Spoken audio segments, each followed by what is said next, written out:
Assalamualaikum warahmatullahi wabarakatuh. Nama saya Muhammad Fakih Maulana. Saya di sini akan menjelaskan materi anti-aliasing. Jadi itu di setiap game itu pasti mempunyai anti-aliasing karena anti-aliasing itu sangat penting lah, apalagi buat HP-HP yang spesifikasinya rendah gitu kan, masih bisa main ya walaupun ya gambarnya sedikit bergaris-garis gitu kan.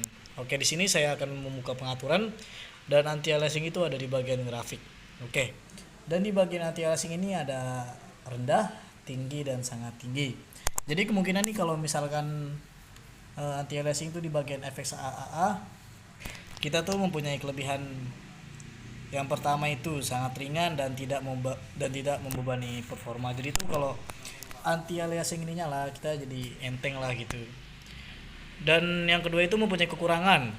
Kekurangan di FXAA ini, anti aliasing itu hasilnya agak ngeblur lah, bisa dilihat sendiri.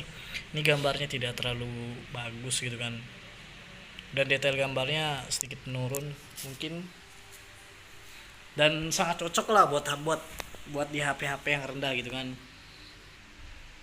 Dan yang kedua di anti aliasing ini ada TAA atau yang biasa disebut dengan temporal anti aliasing.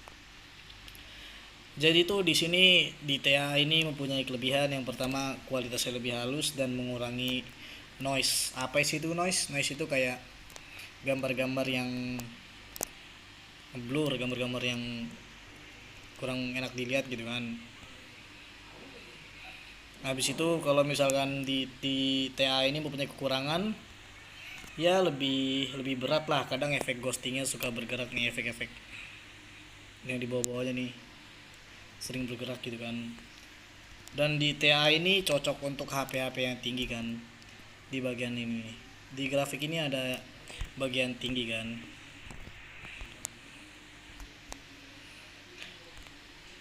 Dan yang ketiga ini ada MSAA. Apa sih itu MSAA? MSAA itu yaitu multi sample anti aliasing.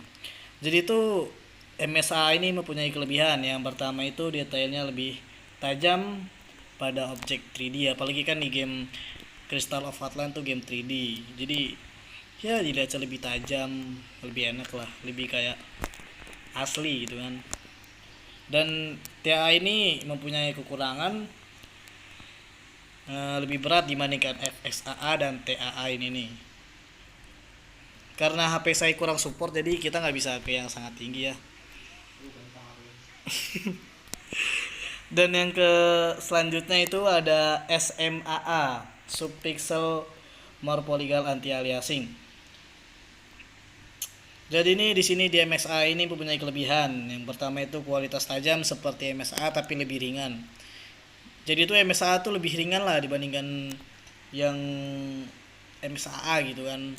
MSA kemungkinan sedikit berat dan kekurangannya kurang optimal atau untuk gerakan cepat.